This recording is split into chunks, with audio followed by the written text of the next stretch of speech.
نادي أوراق العناب هو مجموعة ثقافية شبابية جاءت فكرة تأسيسها باقتراح في 7 شهر فيفري 2024 بمبادرة من الكاتب كريم كعرار الرئيس الحالي للنادي إلى مجموعة من الأدباء والكتاب. وبعد أن لقيت الفكرة الترحيب والدعم، تم إطلاق النادي في شهر مارس 2024 بمقر اتحاد الكتاب الجزائريين فرع عنابة، أين عرف الحفل مشاركة وحضور كتاب من داخل الولاية وخارجها.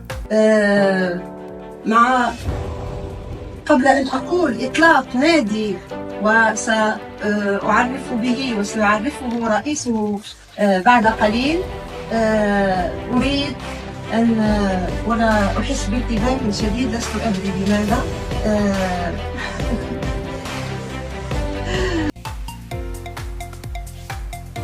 شكون هو كريم كعرار؟ هو باحث، وأحسب نفسي كاتبا ولو أني كاتب وعندي إصدارات يعني منشورة، بين كتابي الأول حول موضوع السرقة العلمية هو دراسة في الثقافة القانونية، وكتابي الثاني مجلس المنافسة الجزائري منشور كذلك يعني عن دار نهى، بالإضافة إلى أعمال أخرى يعني عديدة هي الأعمال في مجال الأدب والدراسات والأبحاث وغيرها من المجالات.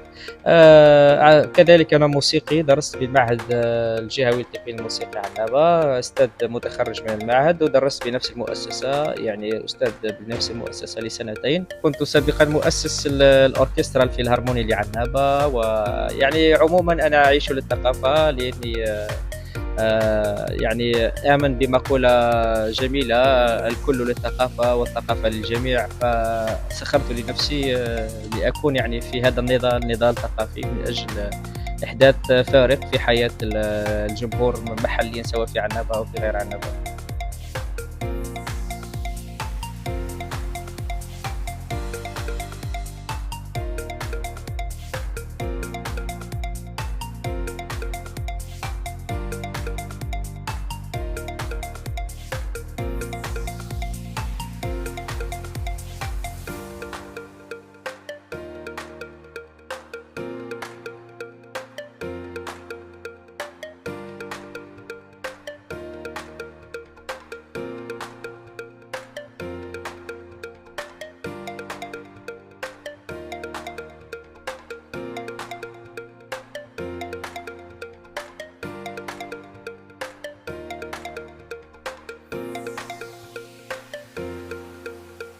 يؤمن نادي أوراق العناب بضرورة التجديد في الساحة الثقافية والأدبية، لذا أضحى الهدف الأساسي للنادي هو خلق فضاء يكتشف المواهب الشابة الجديدة.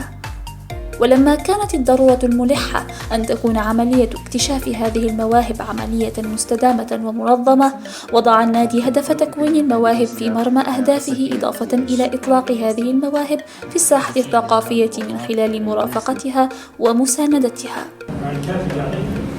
لأسباب سياسية وأحيانا لأسباب مهنية. دائما ما كنت تنشرين السلام بالإله على طول.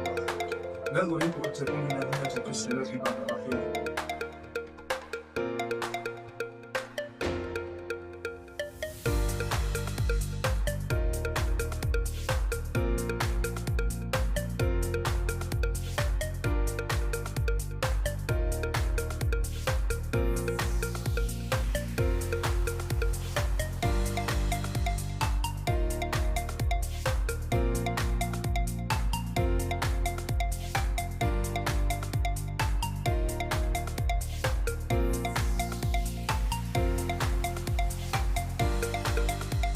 يشهد القاصي والداني أن أوراق العناب في موسمه الأول أحدث إضافة نوعية للساحة الثقافية بعنابة باستضافته لوجوه شابة من عنابة ومن خارجها، ورشات، جلسات ومحاضرات، كلها تتخندق ضمن أجندة ثقافية موجهة ومدروسة.